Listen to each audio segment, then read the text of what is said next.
하나님이 살아계십니다. 이 사실은 그냥 우리나라만 보면 누구나 알 수 있습니다. 우리나라는 하나님이 구해주신 나라입니다. 이스라엘 백성은 애초부터 하나님의 약속이 있었습니다. 그 약속에 근거해서 애굽에서 구원받습니다. 그러나 우리나라는 그런 것도 없었습니다. 그런데 하나님이 일본에게서 우리나라를 구원해 주셨습니다. 이건 내가 지어낸 말이 아닙니다. 우리나라의 첫 번째 국회 속기록에 기록되어 있는 우리나라의 역사입니다. 1948년 첫 번째 재헌국회에서 임시의장이었던 이승만 박사는 이렇게 말합니다.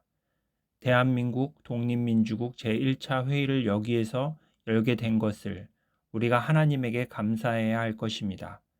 종교, 사상, 무엇을 가지고 있든지 누구나 오늘을 당해 가지고 사람의 힘으로만 된 것이라고 우리가 자랑할 수 없을 것입니다. 그러므로 하나님에게 감사를 드리지 않을 수 없습니다. 나는 먼저 우리가 다 성심으로 일어서서 하나님에게 감사를 드릴 터인데 이윤영 의원 나오셔서 간단한 말씀으로 하나님에게 기도를 올려주시기를 바랍니다. 이렇게 우리나라는 198명 전원이 기립하여 기도하며 시작한 나라입니다. 동해물과 백두산이 마르고 닳도록 하나님이 보호하사 우리 대한 만세. 이것이 우리나라 애국가입니다.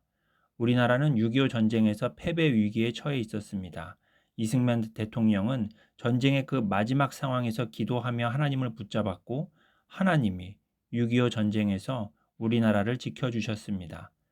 남한과 북한이 분단되었을 때 인구, 자원, 전력 등 모든 면에서 우위였던 북한은 김일성 우상화로 기록적인 인권이 말살된 거지 나라가 되었고 인구, 자원, 전력 등 모든 면에서 열세였던 남한은 하나님을 믿음으로 기록적인 축복받은 나라가 되었습니다.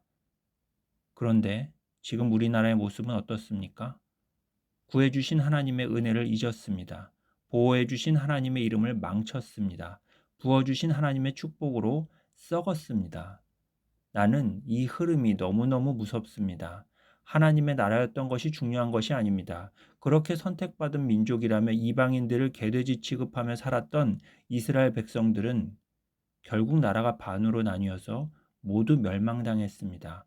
그리고 그들이 자랑했던 성전은 돌 위에 돌 하나도 남지 않았습니다. 하나님의 나라로 시작했던 우리나라는 이스라엘 백성들이 과거에 걸어갔던 그 길을 정확히 그대로 따라가고 있습니다. 예수님이 십자가에 달려 돌아가심은 그리고 부활하심은 우리를 구원하기 위함입니다. 그리고 우리를 통해서 더 많은 사람들을 구원하기 위함입니다. 그런데 우리는 천국문을 사람들 앞에서 닫고 우리도 들어가지 않고 들어가려 하는 자도 들어가지 못하게 하고 있습니다. 얼마나 무서운 일입니까? 하나님은 우리나라에게 북한 동포들을 맡겨주셨습니다. 그리고 하나님은 우리나라에게 일본도 맡겨주셨습니다. 그래서 우리나라에게는 그토록 교회가 많습니다. 그런데 그 교회가 성도를 살리고 지역을 살리고 나라를 살리고 주변 나라들을 살려야 하는 그 교회가 죽어 있습니다. 고여서 썩었습니다. 악취가 진동합니다.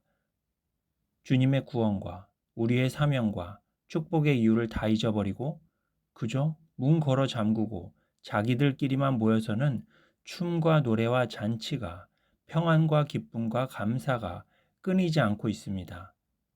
하나님을 사랑하는 사람이 많다고 합니다. 너도 나도 다 하나님을 사랑한다고 합니다. 정말 그렇습니까? 아니요. 하나님을 사랑하는 사람은 없습니다. 나의 계명을 지키는 자라 나를 사랑하는 자라고 말씀하셨습니다. 나를 사랑하지 아니하는 자는 내 말을 지키지 않는다고 말씀하셨습니다. 사랑이요? 아니요. 하나님을 사랑하는 사람은 없습니다. 하나도 없습니다. 의인도 없습니다. 하나도 없습니다. 깨닫는 자도 없고 하나님을 찾는 자도 없고 다 치우쳐 함께 무익하게 되고 선을 행하는 자는 없습니다. 하나도 없습니다. 우리 눈앞에 하나님을 두려워함이 없습니다. 하나님의 나라와 하나님의 의가 우리와 이 땅 가운데 온전히 그대로 이루어지기를 소망하며 기도합니다. 할렐루야.